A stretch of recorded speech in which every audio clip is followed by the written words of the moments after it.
Olá, gente, tudo bom? Muito bom estar com vocês aqui novamente. E nessa oportunidade eu gostaria de falar muito diretamente às famílias. Na nossa denominação batista, esse mês de maio é um mês dedicado às famílias, um mês totalmente voltado em que muitas igrejas têm seus congressos de família, têm encontros e tantas outras atividades voltadas inteiramente para a família. Uma das instituições que tem sido alvo muito intenso de destruição. O diabo ele não se agrada da família. Ele não se agrada de forma alguma em que a família esteja estruturada em sua base e em todas as suas instâncias. Mas pelo contrário, não é de hoje que o diabo tenta atacar a família e fazer com que ela venha a ruir. Isso porque, desde que nós nos entendemos por gente, a gente sempre ouve que a base da sociedade é uma boa família. Quando a família não vai bem, a sociedade também não vai bem. E nós entendemos que a família é um objetivo muito grande e é uma das maiores criações que Deus deu ao ser humano. Eu queria compartilhar com você hoje um salmo muito interessante que fala sobre isso. Ele fala um lar abençoado por Deus. É o salmo de número 127. E ele diz o seguinte: se o Senhor Deus não edificar a casa, não adianta nada trabalhar para construí-la. Se o Senhor não proteger a cidade, não adianta nada os guardas ficarem vigiando. Não adianta trabalhar demais para ganhar o pão, levantando cedo e deitando tarde, pois é Deus quem dá o sustento aos que Ele ama, mesmo quando estão dormindo. Os filhos são um presente do Senhor, eles são uma verdadeira bênção. Os filhos que o homem tem na sua mocidade são como flechas nas mãos de um soldado. Feliz o homem que tem muitas dessas flechas. Ele não será derrotado quando enfrentar os seus inimigos no tribunal. Esse salmo ele é muito interessante porque ele fala de coisas muito comuns à família. Principalmente, em que está baseada a sua família? Quando você conheceu a sua esposa hoje, ou o seu esposo, o que você pensou para o seu futuro? O que você imaginou? Ter um lar, ter uma casa, ter filhos, ter um bom emprego, poder sustentar a sua casa, ter um lar feliz e tantas outras coisas mais com que cada um de nós, seres humanos, sonhamos durante toda a nossa vida. É verdade, é bem verdade, que muito disso tem se perdido ao longo do tempo, porque muitas pessoas hoje preferem o trabalho, preferem a diversão, preferem o lazer, preferem tantas outras coisas a ter que ter uma coisa fixa como uma família. Elas não querem ter uma responsabilidade a mais, que é ter que dar uma satisfação a um marido ou a uma esposa, ou ter que cuidar de filhos, ter que sustentar uma casa. Pessoas que se autodenominam livres. Eu sou livre para fazer o que eu quero, a hora que eu bem entendo. E claro, evidentemente, todos nós respeitamos a opinião de cada um. Mas quando nós falamos de família, e você que hoje tem uma família, o que você consegue imaginar? O que você consegue pensar? Quantas foram as frustrações que você deixou para trás?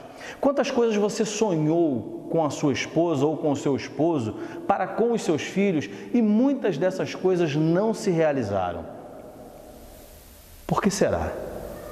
A pergunta que às vezes fica martelando na nossa mente é: o que eu fiz de errado? O que eu deixei de fazer? Ou o que eu poderia ter feito diferente? Eu quero te dizer uma coisa, o Salmo ele é muito claro. Quando ele diz logo no primeiro versículo: se o Senhor Deus não edificar a casa, não adianta nada trabalhar para construí-la. Se Deus não é o alicerce da nossa vida, e aí eu vou muito além da questão familiar, mas vou até mesmo na sua particularidade, somente você. Se Deus não é aquele que é o construtor, o arquiteto, o engenheiro da sua casa, aquele que vai te dar realmente uma edificação sólida, o que você pode esperar? No Novo Testamento, Jesus vai dizer que existe um homem que construiu a sua casa sobre a rocha e o outro que construiu sobre a areia.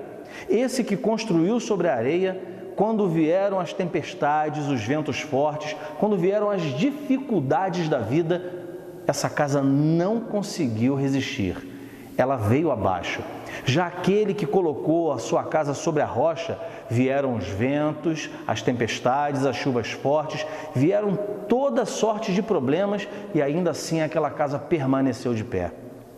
Talvez Jesus já estivesse se colocando, olhando este salmo, porque ele sabia que, assim como ele, como Filho de Deus, dependia do Pai para fazer aqui a sua obra e ir até o final daquilo que ele havia se comprometido com o próprio Deus, ele também pensou em cada um de nós. Quando nós nos colocamos firmes na rocha que é o Senhor, quando nós edificamos não somente a nossa estrutura familiar, mas tudo que temos e somos, isso realmente conta para a nossa vida, no agora e no futuro.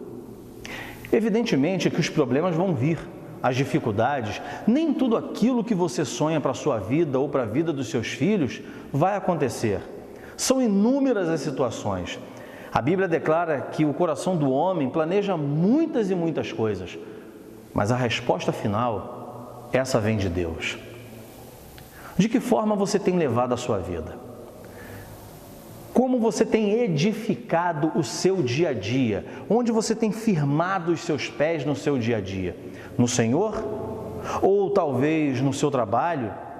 Este mesmo salmo vai continuar falando: se o Senhor não proteger a cidade, não adianta nada os guardas ficarem vigiando. Não adianta trabalhar demais para ganhar o pão, levantando cedo e deitando tarde, pois é Deus quem dá o sustento aos que Ele ama, mesmo quando estão dormindo. Olha, isso é fantástico. Ou seja, naquele momento em que você fecha os seus olhos, como diria um amigo meu, é aquele momento mais sem graça, você fecha os olhos, aí apaga tudo. Você já não percebe aquilo que está à sua volta, você não consegue pensar naquilo que você tem que fazer, mas ainda naquele momento do seu descanso, onde você recompõe, renova as suas energias, Deus continua trabalhando em seu favor e em meu favor também. Olha o cuidado de Deus, olha como Ele ama a sua criação. Olha como Ele ama o homem de tal forma, ao ponto de cuidar dele quando ele aparentemente não está precisando de nada. Mas ainda assim Deus continua cuidando de cada um de nós. Mas Ele fala, não adianta trabalhar demais, não adianta você ter o melhor emprego do mundo, ser muito bem remunerado, ter tudo à mão que você aparentemente precisa, que você necessita para aquele momento, mas se ainda assim você não tiver Deus na sua vida e se Ele não for a causa real, o motivo central do seu viver e da sua família, tudo isso que você está fazendo será vão. Eu conheço uma história, realmente não sei se é verídica, mas de um pai que era muito ocupado, era um empresário, e ele não tinha tempo para o seu filho. E toda vez que ele chegava em casa do trabalho, quando o seu filho chamava para brincar, ele falava, eu não tenho tempo, meu filho, eu não posso. Eu trouxe muito trabalho para casa e eu tenho muita coisa para resolver. E isso é dinheiro. Eu preciso ganhar dinheiro até para poder manter a nossa casa. E todos os dias era a mesma história. Até que num belo dia, esse filho pequeno procurou saber quanto valia um dia de trabalho desse pai. E ele juntou ali a sua mesada, um dinheirinho, e num belo dia que o pai chegou em casa e que ele fez a mesma pergunta, papai, o senhor pode brincar comigo? E ele falou, não, meu filho, senão eu vou perder dinheiro se eu não trabalhar aqui agora. Ele, não, papai, eu vou pagar para o senhor brincar comigo. O coração daquele pai se fez em pedaços. Ele conseguiu cair em si e perceber que ele já não estava mais dando a atenção devida ao seu filho e talvez à sua esposa também. A sua casa estava em segundo, terceiro, sabe-se lá em que plano estava a sua família. O trabalho estava em primeiro lugar. Era uma pessoa que vivia tão somente para trabalhar. Quantas pessoas assim, talvez você mesmo, esteja se dedicando tanto tanto e tanto ao trabalho e não consegue perceber que a sua família está sendo deixada de lado. E você tem 1, 2 empregos para tentar sustentar e talvez você até diga, mas eu preciso disso, eu preciso manter a minha casa. Sim, cada um de nós precisa ganhar o pão de cada dia e levar para dentro de casa. Mas existe uma frase que é a mais pura verdade: nenhum sucesso no trabalho supre ou supera um fracasso na família.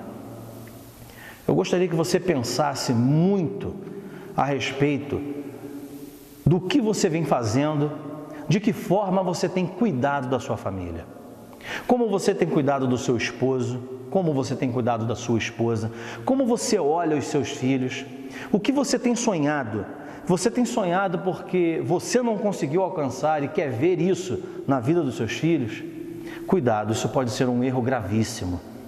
Muitos e muitos pais têm errado com seus filhos porque sonham para a vida deles aquilo que é uma frustração para si.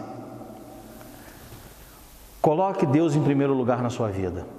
Coloque a sua família nas mãos daquele que é o grande sustentador, daquele que pode todas as coisas, daquele que mesmo quando você e eu estamos dormindo, Ele continua trabalhando em nosso favor. O Senhor não dorme, o Senhor de maneira alguma pisca os olhos e não percebe daquilo que verdadeiramente cada um de nós necessita.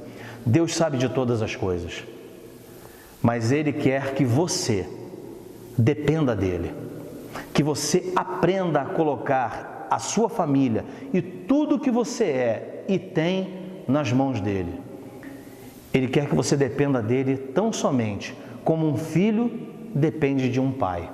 Você que é pai, você que é mãe, sabe do que eu estou falando. Quanta alegria vem ao seu coração quando você ouve do seu filho: pai, mãe, eu queria me abrir com você, eu queria falar uma coisa que para mim é decisivo e eu sei que o Senhor, com a sua experiência, eu sei que a senhora mãe, com a sua sabedoria, vai saber me dizer a melhor coisa e a melhor saída nessa situação que eu estou vivenciando. Isso é confiança, isso é amizade, isso é respeito.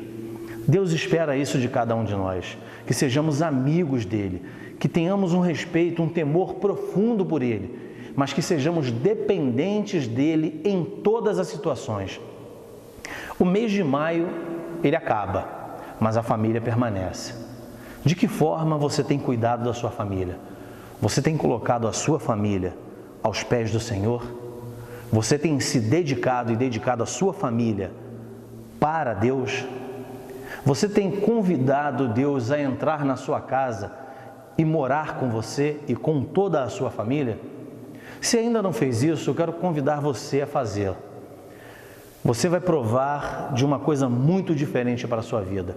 E eu tenho certeza que vai provar de uma coisa muito maior e muito melhor do que tudo que você já provou até hoje. O meu convite é que você deixe Deus fazer parte da sua família, para que Ele mude a sua história e a história da sua família também. Que Deus assim te abençoe. Fique muito à vontade para participar dos cultos conosco aqui na 2ª Igreja Batista de Petrópolis, Rua Tereza, número 150. Você é muito bem-vindo para, em família, louvarmos e exaltarmos o nome do Senhor. Que Ele assim te abençoe. Amém.